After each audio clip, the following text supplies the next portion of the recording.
Introducing the Institution of Surveyors of Kenya live stream and live chat. Do you have a question from any of the following areas? Land survey, valuation, building survey, land administration, engineering survey, estate agency, property management, and geospatial information management. Join the Institution of Surveyors of Kenya live stream and live chat every Friday from 2 p.m. to 4 p.m. Welcome, dear viewers. Thank you for tuning in ISK live chat. I think this is a session that have helped me to debunk a lot of issues in real estate. And today, we shall be looking at the future of valuation. My name is Jesse Kihoro, a practitioner in real estate. I'm a registered and practicing valuer, a registered real estate agent, and basically I get my bread from real estate industry. I know there are a lot of people that would like to probably know how to engage realtors or come in and join real estate as practitioners. Today, if you follow the discussion today, I'm very sure you'll be in a position to get the gist of what is involved.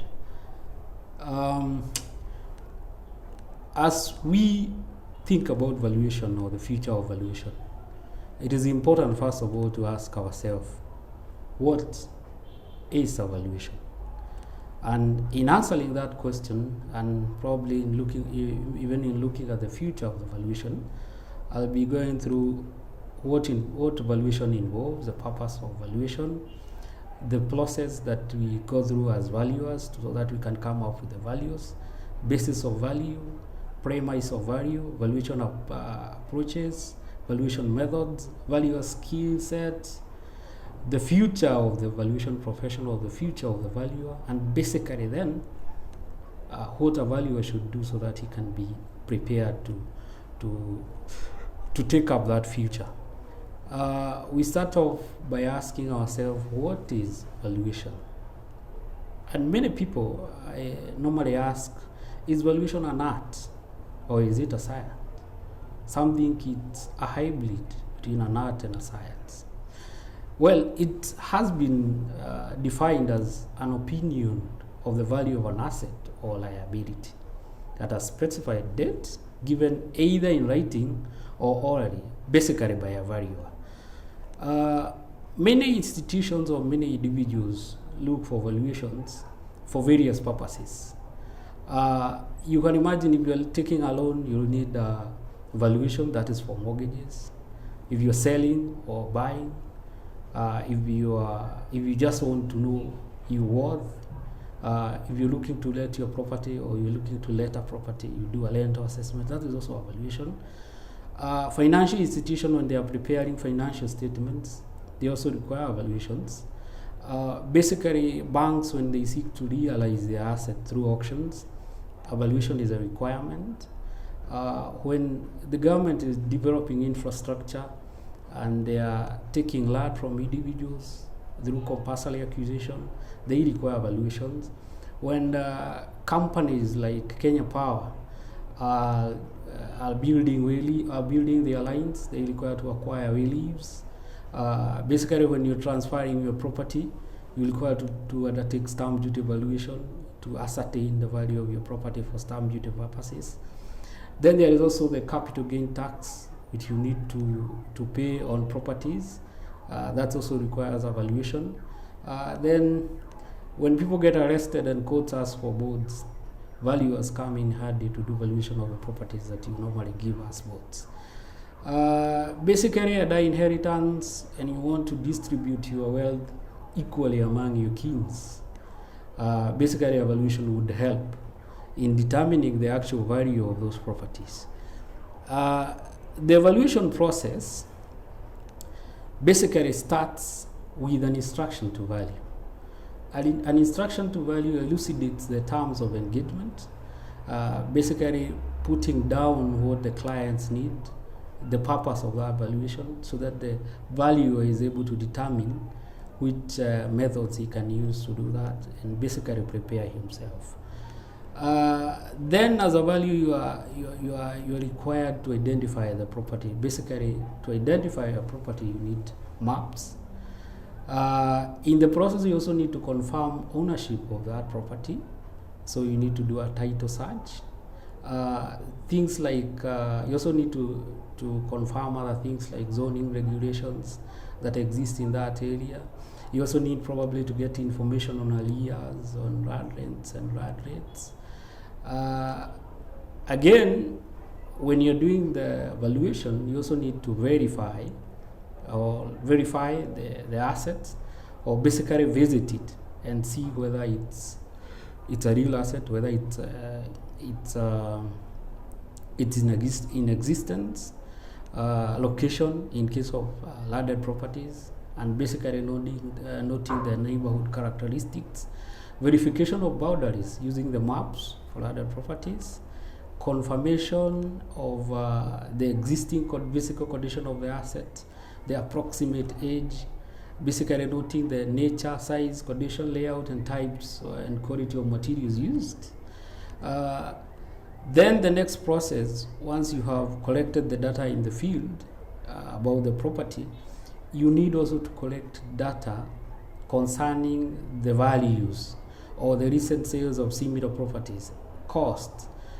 If it is rentals, you need to know the rent in the neighborhood. Basically, you collect that so that you can do an analysis and you are able to determine the value of the property. Basically, when you are looking for this data through market research may involve calling agents, real estate agent, asking them whether they have sold or they have had a property being sold in that area, calling other colleagues, valuers, basically talking to property owners around our property, advocates, consulting listings. Then there are also information that we normally get from land registry, that is registered sales, which a lot of them help.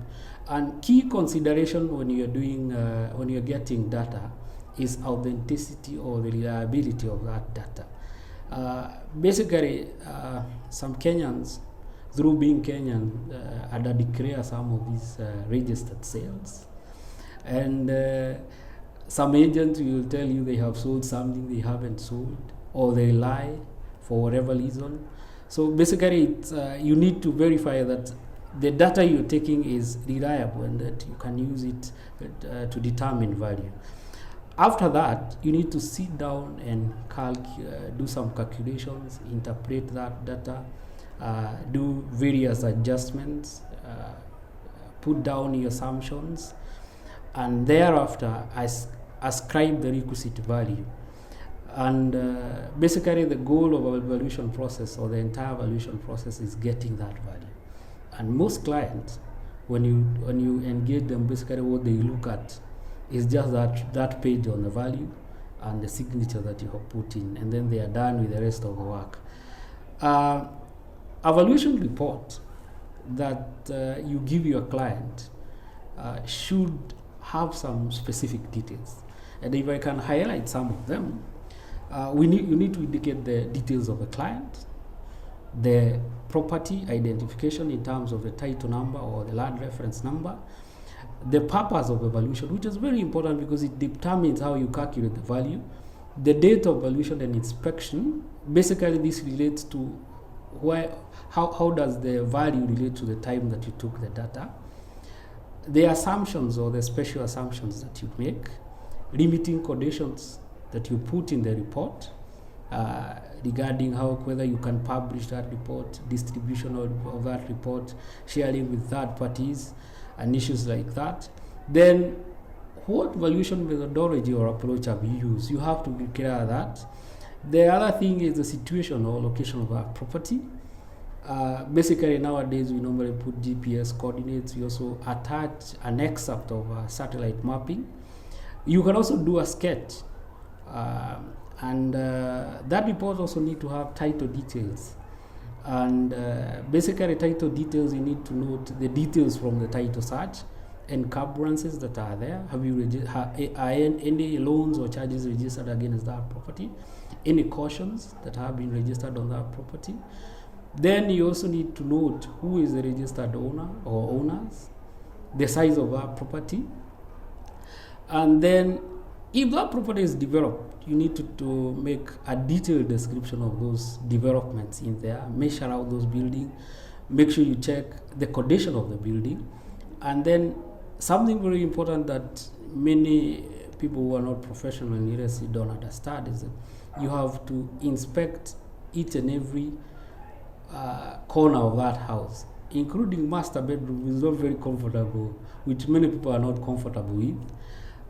Then if it is some land, you need to note the terrain of that land, the soil types, the development that are on that land, the services that have been provided in that neighborhood.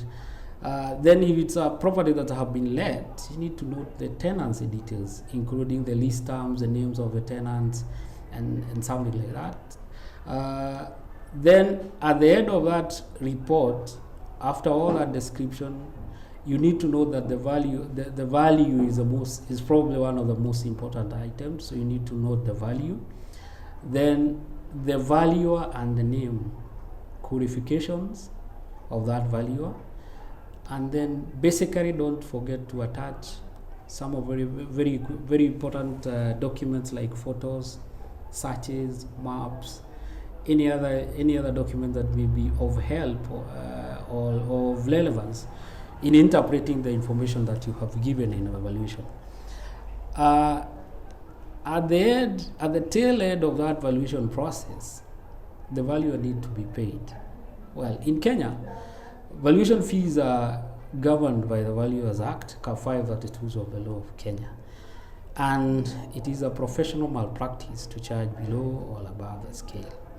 Basically, the scale protects consumers and encourage competition based on proficiency, efficacy, and competence, rather than the pricing of the service. There have been an argument that probably it's an anti-competitive behavior, where a certain group of people collude and set up charges. But given that these charges have been set at a statute, I don't think there is anything wrong with that. After understanding the valuation process, then we need to understand how the valuer arrives at the values. And a very important component of that is something that we call the standards of value, or the basis of value. And basically, this is a fundamental premise on which the reported value is based. This is dictated by the purpose of evaluation and influences also the methods and the assumptions that the value will employ. The basis could be defined by statutes, regulations, general practice, or contract. And the basis of value would include market value, the market rent, something like the equitable value. You've had people saying that, investment value, synergistic value, liquidation value. Basically, these bases are provided by International Valuation Standards, or IVS, and the most commonly used is the market value. And if I can delve in a little bit in the market value can be understood to be that estimated amount to which an asset, or indeed a liability, exchange in the market between a willing buyer, which is very important, and a willing seller. So those two have to be willing, and the transaction has to be arm's length, that is independent. After proper marketing, basically that property has to be exposed in the market, and those parties have to act knowledgeably, prudently, and without compulsion. So if there is anyone who is forcing them to buy, then that is not a market value. If there is any one of them who doesn't have some information about the property, then that ceases to be a market value. If there is one of the buyers who is buying because of extraneous circumstances or other issues Could be he want to buy nearer his mother's home. Could be he want to buy nearer a friend's home. Then that ceases to be a market value. And basically, some of these issues are the ones that bring conflict between valuer and the clients, because probably somebody has developed a home on half an acre. You want to add another half next to it. So basically, you're not buying that because that unit is there are several units available that are accessible and next to your property. You are buying it so that you can join it with your property, and it is the only one that is available there. So in that case, then we look at synergistic value, or rather mileage value. That is basically the value that you get when you add 2 units or 2 properties, and then the resultant figure is higher than the total that the properties would cost. Basically, this value is the one that rather identifies or rather gives an answer of 1 plus 1 as 4 instead of 2. Then we have some other bases that are recognized by other institutions or adopted by other jurisdictions or international organizations. One of them, which is very popular and which is very important to valuers in Kenya, is fair value under IFRS, that is under the International Financial Reporting Standards, which is used for financial reporting. Once we have understood the premise of value, or rather the the basis of value, then we go to the next item, which is very important while trying to determine value. That is the premise of value, or the assumed use. When you are valuing a property, or when you are carrying out a valuation for a property, there is one important aspect that you need to consider. And these aspects are called premise of value, or the assumed use of that property. I mean, we have 4 of them. One is the highest and best use. Is that property put to use that will produce the highest value of that asset? You go in a neighborhood, you get a neighborhood developed with flats or high-rise flats. Then at one corner, an odd 3-bedroom bungalow starts. So is that bungalow using that property? Is that bungalow using the property highest and best way that can produce the highest value? I would imagine your answer is as good as mine, that is no. Then there is what the approach that we normally use, that is the existing use. This is the approach that is mostly considered when valuing for mortgages, court bonds, and the like, because these institutions are not interested in how best you can use that land. They are interested in the existing use. The other premise of value is orderly liquidation. This is most relevant to sale of assets by owners or liquidators under the Insolvency Act, or when you want to dispose your assets and you want to sell them portion by portion. Then there is another very popular premise of value, or assumed use, that is erroneously referred to by most bankers for sale value. But for sale value is an assumed use, which is for sale scenarios. This is normally used in auctions, and basically where you are selling property where the buyer is, or rather the seller is unwilling. And it is important to note that for sale values, properties that are for sale, there is a control on how much, or rather how much the auction price should be.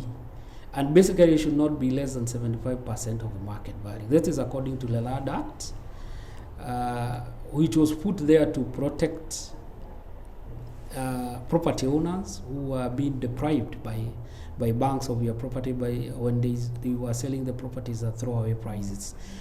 And that was a very big problem in the 80s and 90s. And unfortunately, even today there are some banks that does so. I think probably this information would be very useful to the general public. Dear viewers, having introduced to you what the assumed use or the premise of value means, we need now to go to the valuation approaches. And before I forget, if you have any question, any comment, any encouragement, please type in. I can see most of you are commenting. Thanks a lot. Basically, the valuation approaches are based on the economic principles of price equilibrium. I know some of you remember theory of supply and demand, where when prices are high, the demands goes low, and when the prices are low, the demands go high, so that at some point you meet and get an equilibrium price. So these approaches include market approach. Market approach basically involves comparing the asset with similar assets for which price information is available. The next approach is income approach. Income approach basically focuses on the capitalization of present and predicted income, cash flows. Then there is the other approach, is cost approach. The cost approach is based on the principle that a buyer would not pay more for an asset than it would cost to obtain it or build it, or basically build an equivalent. Each of the approaches employ different methods, and now we're going to explore those methods. Under market approach, we have comparable transactions method or comparables method. This is basically the most popular one because it reflects the current market, and it utilizes information on transactions involving assets that are similar or same to the subject asset. While using this approach, a value is required to establish the units of comparison, and this may include price per square foot or per square meter. I'm sure you have seen valuers measuring houses when they are doing the valuation. That is what they are trying to establish. Then if you're doing hotels, standard size or standard size rooms of hotels, you can do price for standard hotel room. You can establish the capitalization rates or yields.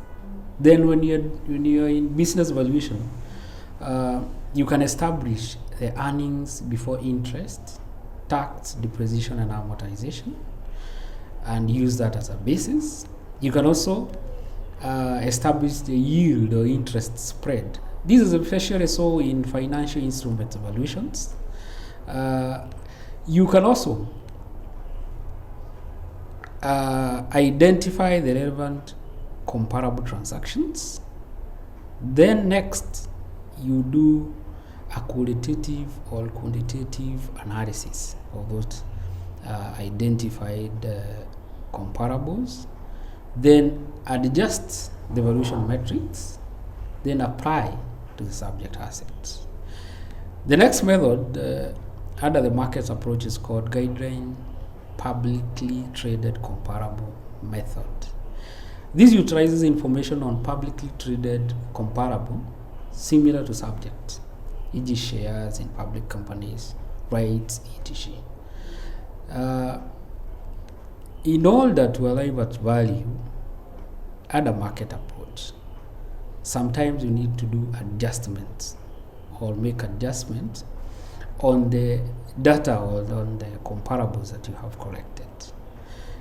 The adjustments may include putting on discounts or premiums. Some of these include discount for lack of marketability, control premiums or market participant acquisition premiums, and basically those are some of the adjustment that you might need to make so that your comparables can make sense and they can be useful in determining the value. The next method, the next valuation method is income approach methods. The income approach methods, this converts future cash flows into a single value. So if you're talking about a building that is let, the rent that will be acquired for the period that is foreseeable, or for the period up to the future, is capitalized, or that value brought to today, so that you can determine the value of that future inflows. And the methods under income approach include discounted cash flow method, or DCF. In this method, the present value is obtained by discounting the forecasted cash flow back to the valuation date. You may include a terminal value, which refers or represents the value of the asset at the end of the explicit projection period. This is for assets that have indefinite life. Indefinite life means long life. And where the value is calculated based on terminal value, it is known as the income capitalization method. In this case, you don't consider the explicit projection period. What are the elements, or the important elements of consideration in DCF? So the elements include the explicit forecast period. This depends on the purpose of evaluation, life of an asset, nature of the asset, or basis of value, amongst others. The other important element is cash flow forecasts. These are based on prospective financial information, basically obtained from the tenants, or basically obtained from the owners. And in this case, the valuer need to independently verify the veracity of such forecasts. The other important element is the discount rate. Remember, this is the one that is used to bring the value to present. This should reflect the risk borne and the time value of money. This can be developed using capital asset pricing model, weighted average cost of capital, etc. The other important element is terminal value, where an asset is expected to continue beyond the explicit forecast period. The present value of an asset at the end of a period is determined. Terminal value is calculated using various approaches or various methods, chief of which is Gordon growth model, especially for assets with indefinite lives, exit value for deteriorating or even assets with indefinite lives, or disposal cost for finite-lived assets, e.g. mines, such other assets. The other final method is the cost approach. Cost approach, as we have said earlier, is based on the premise that somebody would not pay more than it would cost to build a replica unit. And under the cost approach, we have several methods. One of them is replacement cost method, which equates value to the cost of similar assets, offering equivalent utility, which are normally adjusted for physical deterioration, what they call DRC, or depreciated replacement cost. The other method is reproduction cost method. This is appropriate where cost of a modern equivalent is greater than recreating a replica, and the utility given by the asset could only be given by a replica rather than a modern equivalent. In this approach, we also consider the depreciation. The final method that we look at the cost approach is summation method. Summation method is mostly used by investment companies. This is where value of each component is done and then they are aggregated to get the total. And it is important to note that under cost approach, the most vital consideration is depreciation or obsolescence, which may be physical, functional, or economic.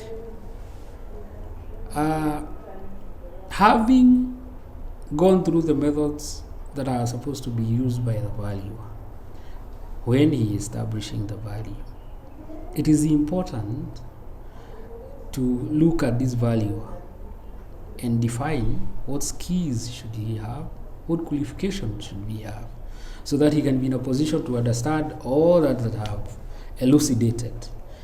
The education that the valuers need to have, first, you need to be trained in a real estate degree or real estate related degree. Normally, it's a degree that is recognized under Valuers Act 532. In Kenya, the valuation professional is regulated by one body, that is the Institution of Surveyors of Kenya, through its constitution and, most importantly, the bylaws. To be a member of ISK, so that you can become a valuer, you can either be a graduate member. A graduate member, for you to be a graduate member, you have to graduate with a degree in real estate. Currently, I think that is what is offered in the universities. Before that, we had a degree called BA Lad Economics. They also put a rider of any other degree that may be recognized by ISK Council. But basically, it has to be a degree that offers you training in valuation for asset and the laws that govern real estate. And basically also are the requirement of being a graduate member. From a graduate member, and after some years of training under a valuer who is experienced, who is licensed, you undertake an exam so that you become a full member. ISK have various chapters, and valuation is basically under the valuation chapter. So once you undergo the exam that leads to a diploma in a diploma by ISK, once you pass that exam, you can go to Valuers or Valuation Registration Board and apply for registration and licensing. Valuation Registration Board is set under Valuers Act 532 of the laws of Kenya.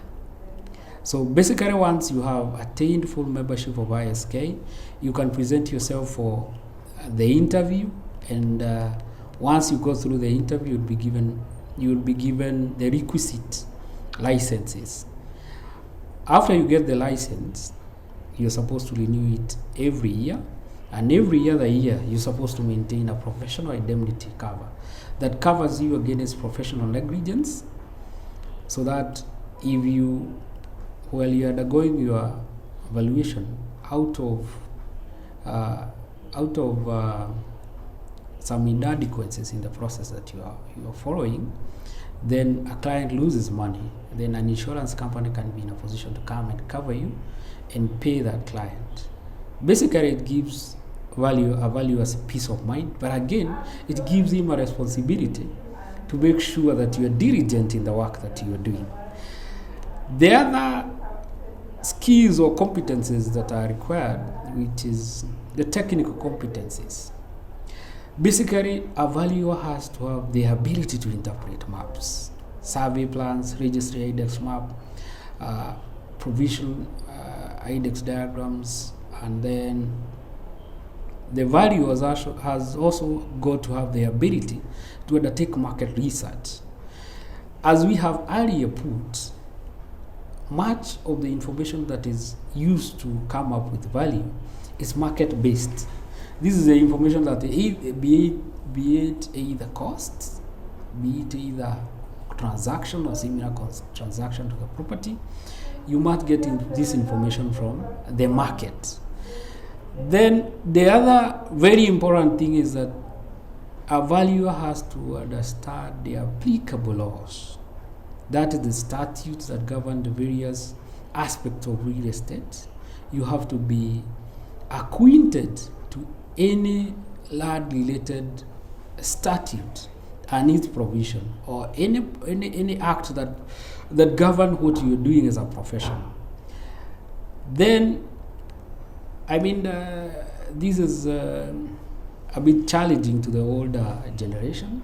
Ability to use computers and computer program to do your analysis. There are various statistical programs that can help you analyze or do an analysis of the data that you collect from the field. Apart from those technical competencies, a valuer is supposed to interact with the general public. So you need soft skills. These basically are skills to do with customer care, how you speak to the customers, how you carry yourself in public, how you diligently go through your work, and basically an honest person with integrity and such other skills. Ladies and gentlemen, I want us now to go to the gist of the matter. What does the future portend for valuation industry? Welcome back, viewers, and thank you for keeping logged on. And as we have agreed on, post your comment in the comment box. We shall respond to it, and I shall handle it. I now want to look at the future of the valuation profession. Having considered the valuation process, what the valuation process entails, the methodologies that we use, and to come up with the values, what are the possible ramifications or what is happening in the industry, and how will it affect the valuer in future? I think I have identified a few things that will affect this profession in the future. You all know that the technology has been moving at a very fast rate. You're almost sure that you wake up tomorrow, there will be a new development that that was not there yesterday. Again, we operate under an environment that is controlled by various laws, various regulations, and basically also various global laws that affect our country.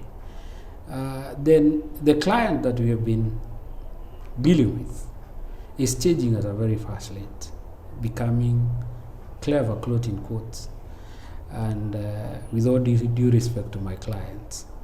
And the other thing is, as a developing country, we have some unique challenges that I don't think there are in other countries that have already developed.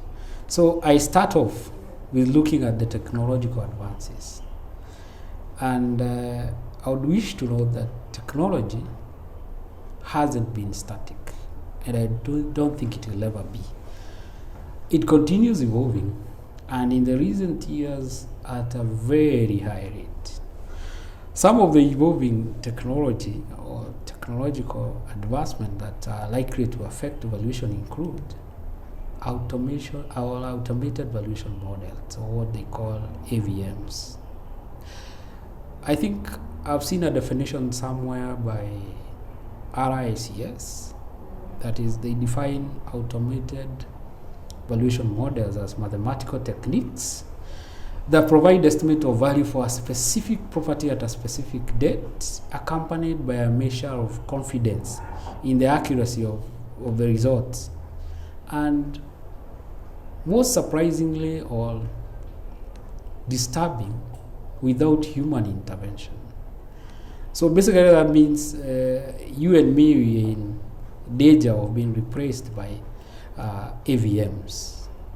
So does this then mean that we are a few years from having properties valued by machines?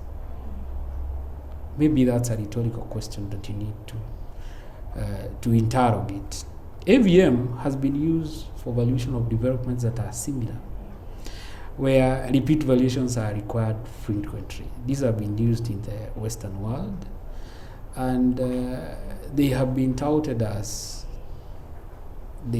making the work easier for a valuer and improving the turnaround times. RICS have been developing guidelines on AVMs. The other issue about technology that I would like us to discuss is artificial intelligence. Computers can perform complex tasks using less time and with high degree of accuracy. Where data is collected and analyzed over time, they have the capability to perfect and provide higher accuracy with time. For a long time, I think people thought that chess is so complex and that machines cannot be in a position to beat human being. I think for about 2 decades now that happened, and the best players of chess are no longer human but machines. Technological advancements is likely to affect valuation process in various ways. First thing that I envisage being affected is inspections. Actually, if you look at inspection vis-a-vis or on the backbone of what is happening now, that is COVID-19, or indeed any other pandemic that can rattle the whole world that we have, like the way COVID has done, live streaming of property videos and details with the valuer seated at the comfort of his office or his house indeed, and watching the video being live streamed and taking the details of our property. I think we are headed there. Then there is the issue of drones and robots. Drones, remember, can be used to live stream details of extensive properties, right? Ranches, plantations, and still capture photos. And again, stream videos. So basically, you can visit a 1,000-acre property, sit with the owner at the family house or the farmhouse, and take a visit around the property using a drone as you are seated, having a cup of coffee with him. Basically, that is where we are headed. Then there is the other animal, the robots. Robots have developed from simple machines that are used in manufacturing sector to some that looks like human being. So basically, you are in a position to send a robot, Mr. X, to do a valuation in Lavington, and he can go and knock at the door, get the door opened, scan through the property, take measurements, and indeed take details that your naked eyes cannot see, including the structural efficacy of such buildings, and record that information, integrate these with the AVMs we have just talked about, and calculate the figures and give you an estimate of value. I believe we are going there. And basically things like the physical deterioration of structures, the physical condition of structure. If you visit 20 properties, how consistent will you be in rating the condition of those property? A robot, and indeed any other computer-generated or computer-based application will be in a position to do it better than your naked eyes. The other thing, or the other place that we can use technology in the future, or the place that will be affected by technology in the future, is data analysis and collection. And we have just talked about AIs and AVMs. So this can be used in analysis. And basically, if this can be used to analyze the data and come up with an indication of value, and a degree of confidence, such that you're given a degree of confidence of 99%, I think no human valuer can achieve that. We will be relegated to mere data clerks whose work is just entry of data. You have valued property, you enter the data, and then the property is valued by the machine, and the report is prepared. Such an interesting times ahead. Again, we expect some effect on the reporting. COVID-19 has taught us a lot of things. Nowadays, almost every meeting is Zooming. Even family meetings have been Zoomed. Video conferencing basically has become a thing that is common. And actually, most people are surprised when you ask for a physical meeting.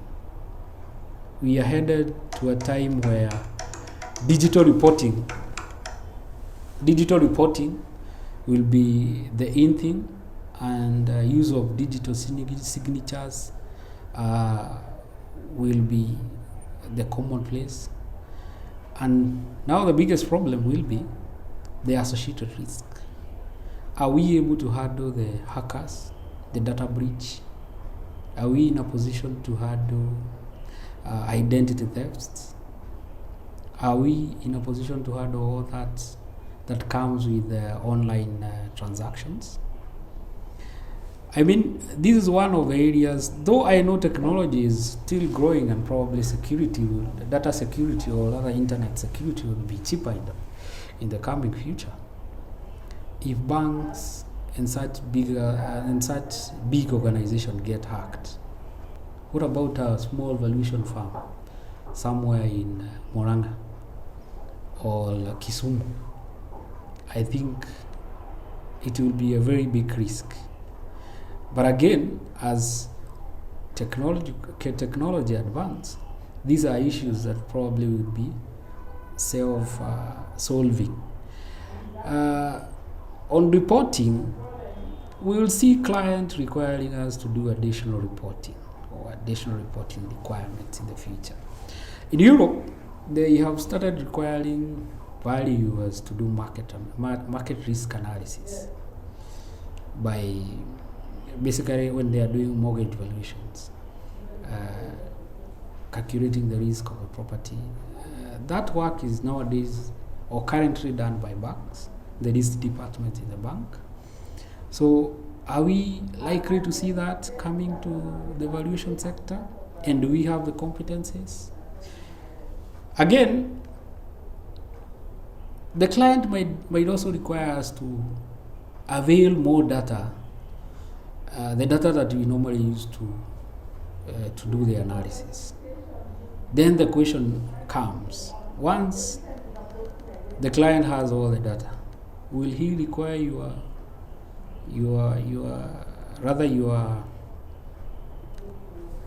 engagement next time? So these are some of the dangers that we are being faced with as technology advances. Sometimes back, I think a little over 1.5 decades ago, photos were not a commonplace in valuation reports. Very few people used to attach photos, and then you had to get the photos processed in a studio so that you can attach them. Now it is a requirement that every valuation report has to have photos, unless they are compelling reason why it is not possible. I foresee a situation where we will be attaching videos of the properties, such that whoever is consuming the valuation can take himself to the property virtually using your video. Some time ago, we also didn't used to have a sketch map was enough. Nowadays, you're required to put coordinates of the property, excerpt of satellite images, so that the location is now not in doubt of the properties that you are involved in. The other issue in technological advancement is what the ministry is doing. The land information system or land information management system that has been developed by the Ministry of Land, that is touted to bring all the transactions that you would normally go to do the that office to your office. So basically, we are looking at a scenario where a value will be in a position to acquire a map, just seated on his desk, apply for a search and get it on his desk, carry out a due diligence of the property, just basically get the history of that property. And well, this is a very good development because it will help us be more accurate in the way we are reporting, be more accurate in the way we are advising our clients. But of course, nothing good that doesn't come with some problems with it or some disadvantages. Losses of jobs. I mean, that gentleman or that lady who is employed in your office to go and do searches, to go and buy maps, will no longer have a job. We'll also see instances of high costs, be it for acquisition of the requisite technology that is required. And technology is not cheap. Robots, you're talking about road drones, you will require these, you will require a lot of investment in that. And then we might also be looking at raw revenues as clients see or feel or perceive your workers much less than it used to be, because you have sent a robot, so you didn't send somebody. You're just analyzing from your office, so they will expect you to receive less fees. I mean, you have visited 1,000-acre property, so you have just sent a drone, you have not gone through, you have not walked through the property, so they'll expect to pay you less. Then, as I have talked about, we have talked about the higher risk of hacking, identity theft, and the like, as part of the problems that will come with technological advancement. I had indicated that another issue that we'll be dealing with is the regulations or the regulatory environment. Valuation is a controlled profession, much because the professional, or rather the valuer, has his conduct regulated by the Values Act, Cap 532, and basically sets up the board, that is BRB, that issues licenses annually, and in case of any professional misconduct, they discipline the members. The other body that regulates the profession is ISK. It regulates the conduct of valuers and code of conduct to be adhered to. So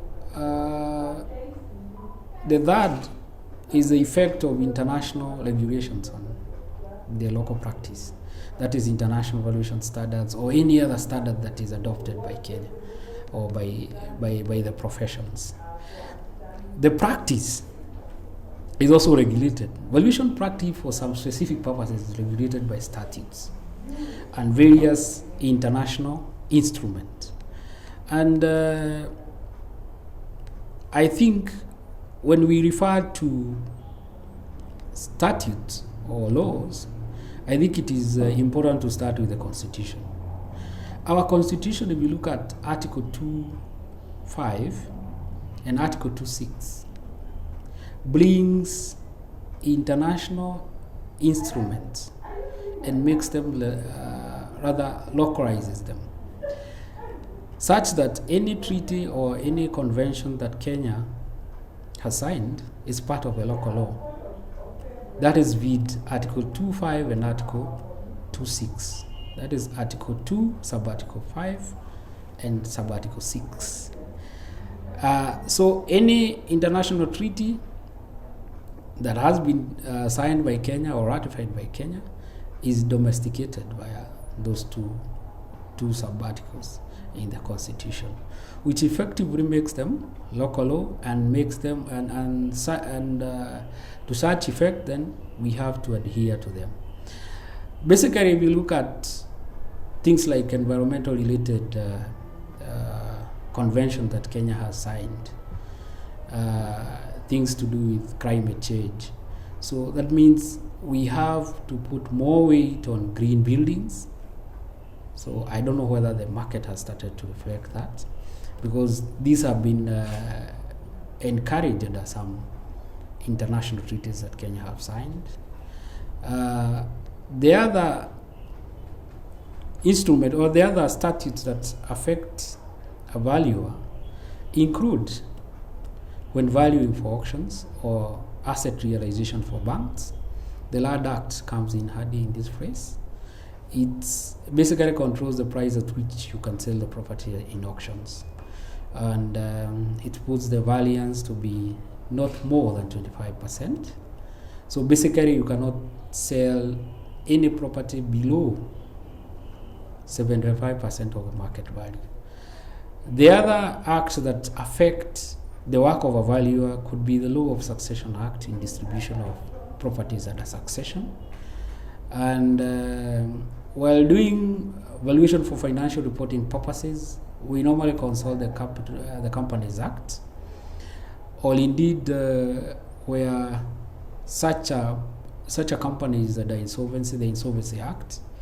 Compulsory acquisition is provided under the Land Act, so is the way leaves, and things like extension and renewal of land.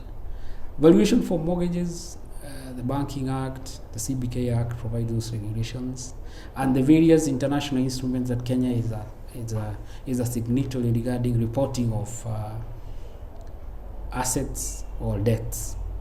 The other important legislation is Stamp Duty Act. Section 10A provides for valuation of immovable properties for stamp duty valuation, basically 4% for urban areas and 2% for rural areas, but it exempt the affordable housing, first-time home buyers. The other one that is important in regulating the profession is Rent Restriction Acts, which basically sets rents for residential buildings or residential properties. And when rent is controlled for residential properties, basically it means it cannot achieve the requisite market value, and you have to do some adjustment to your value so that you can take care of the control by those bodies. The other important piece of legislation is landlord and tenant, into bracket shops, hotel, and catering establishment. That is Cap 301 of the laws of Kenya, which controls rents payable in commercial building. And basically, when one is under control, or a building has tenants that are under controlled tenancies, one has to go to the tribunal or business rent tribunal so that you can adjust the rents. This basically will affect the value of the premises, because you cannot fetch the market rent. And you know the Kenyan way, you will go there and get a decision after something passes under the table. The other important piece of legislation is the one that governs rating for land, basically in the counties. That is the Rating Act, the Valuation for Rating Act, and the Land Act. This list may not be exhaustive, but basically it brings out one important feature about the valuation profession, that we can't run away from the laws that govern various aspects of our life. And so it is incumbent upon us, when these laws are being revised or being changed, that we are involved in the process. Otherwise, we might not be having anything to eat tomorrow. The other aspect that will be affected is, of course, that will affect us is the client. The client is evolving, and today's client is an uninformed client. A client of 15 years ago didn't have as much information on his fingertips like the client of today. Remember, Google is the new bee in town. It makes every information available on your fingertips. If you go to a doctor feeling something, you already know what probably it is. You have Googled and seen various symptoms. So that happens also to valuation clients. So anytime they are coming for valuation advice, they have already Googled listings allowed in the area, so they know the approximate value. That calls for us to be more diligent, for us to find ways of accessing information and current and up-to-date information.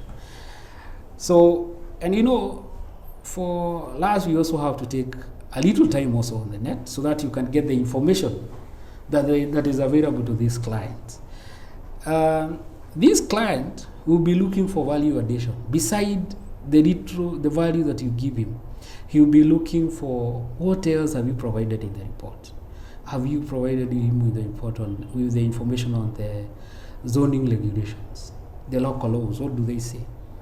Have you tried to interrogate the future of the real estate market or the immediate future? What do you see? Have you put that in the commentary? That is the kind of client that you will be having in the future. Then we have to deal with the ever-shrinking fee note. Of course, the advent of technology will reduce the turnaround time. This will be good ground for clients to ask for discounts, because work that was taking maybe a month will be taking a day or two, because you have used technology and you have used technological advancement to fasten the process. The other issue that will afflict us is the continued use of standard contracts. And standard contracts are basically designed to be advantageous to whoever drafts those contracts. Well, courts normally protect the weaker party in any contract, but before that happens, we shall have suffered a lot. So that's something that we need to be aware of. Then we live in a developing country, and Kenya is a developing country. Some may agree and call it a less developing country, less developed country. But the measures that are there indicate that we are in a developing world. We have some unique challenges that are not there in the developed world. In Kenya, getting information is very hard. So you can imagine trying to get information that you can rely on to come up with a value that is reliable. So information asymmetry is a big problem in this country. Transactions are treated as top secret. It can even get you into trouble if you share some of this information. Sometime I go out doing a rental assessment, you try asking for information on the rent payable by neighboring tenants. They don't want to give you. When you go to the managers, to the owners, they also don't want to share that information. It's treated as secret. So that impairs our ability to come up with reliable figures. And the other unfortunate thing is that when we seek to rely on registered sales, some of them are grossly understated. So in the hope that people will reduce their tax liability in terms of stamp duty, some of them don't want to show that they have used enough money to buy their property. They want to show that they use little money. So that also becomes a problem, because that information is the one now we are trying to use to determine another value. So you can imagine a market that houses are worth 10 million, then everybody has returned 6-7 million, and that is registered sales. So when you go get the registered sales, there are 6-7 million. So you will tend to give that figure, unless you are able to get your hands on a good and reliable sale. Basically, getting information in this country is very hard, and I don't know whether the digitization at large registry will help us get more information, and the introduction of capital gain tax, because now the stamp duty tax one part of the transaction and the capital gain the other part of the same. So none of the two parties, either the buyer or the seller, will want to suffer. So probably we'll start getting people giving the right figures as a registered amount, as a registered sales. The other problem that we have is non-enforcement of existing laws, that is zoning regulations are non-existent, building codes are hardly enforced, and this makes analysis of data and comparable transaction a tall order. Again, concepts such as high and best use can only be foreign and very hard to evaluate. You go to a residential estate that is supposed to be controlled development, you find people putting up flats. You go to a place where it is supposed to be a high-end residential estate, then somebody is putting up a hotel. You go to a place that is supposed to be purely agricultural, then somebody is doing a subdivision of 50 by 100 or 40 by 80s. So this becomes a problem in trying to evaluate or come up with the market value of the properties. Then the other elephant, I would call it, and I hope if there was something bigger, I would call it illegal and irregular allocations. You all know that this country, when it comes to allocation of public properties to private individuals, it happens every day. Despite the existence of the Dongo report, which have hardly been implemented, we still get people acquiring public utility plots and developing on them. Carrying out due diligence becomes very hard because the older or the historical, the history of these parcels are normally destroyed, so you don't have a fallback and you don't have a way of establishing whether it's a public utility.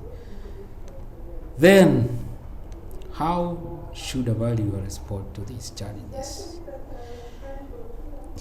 I think the first thing is that we have to adapt to the changes. Change with the change, or otherwise the change will destroy us.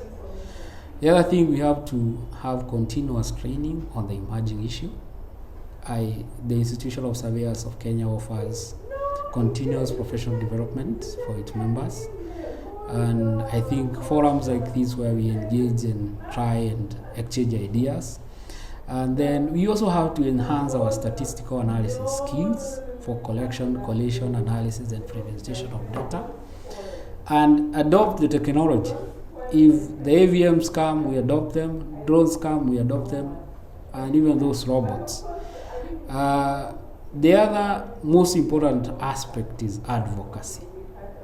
If we want to protect the valuation industry from obliteration through legislation, basically we have to use advocacy, and that calls for enhancement of our professional bodies like Institution of Surveyors of Kenya. The other thing is we need to create a link between the professionals in the field and the tutors in the universities and college, so that they can give the student what matters and skills that can help in the market. So this can be through continuous revision of curriculum by training institutions to incorporate recent developments and getting feedback from the field, because basically we are the practitioners in the field and we know what is important and what can be used. And I think, viewers, I have enjoyed the session, the interaction with you, and I hope you benefited from what I have managed to give you today. As a last shot, change will always come. It's inevitable. So let's embrace it, and we shall be good and good to go. Thank you and have a good evening. Enjoy your Friday evening. I know Valentine is on the corner. Please, if you don't have one to buy flowers for or to be bought flowers for, usikufe roho. Kama una wako elekea jie tu. Thank you. Have a good evening. Introducing the Institution of Surveyors of Kenya live stream and live chat. Do you have a question from any of the following areas? Land survey, valuation, building survey, land administration, engineering survey, estate agency, property management, and Geospatial Information Management. Join the Institution of Surveyors of Kenya live stream and live chat every Friday from 2 p.m. to 4 p.m.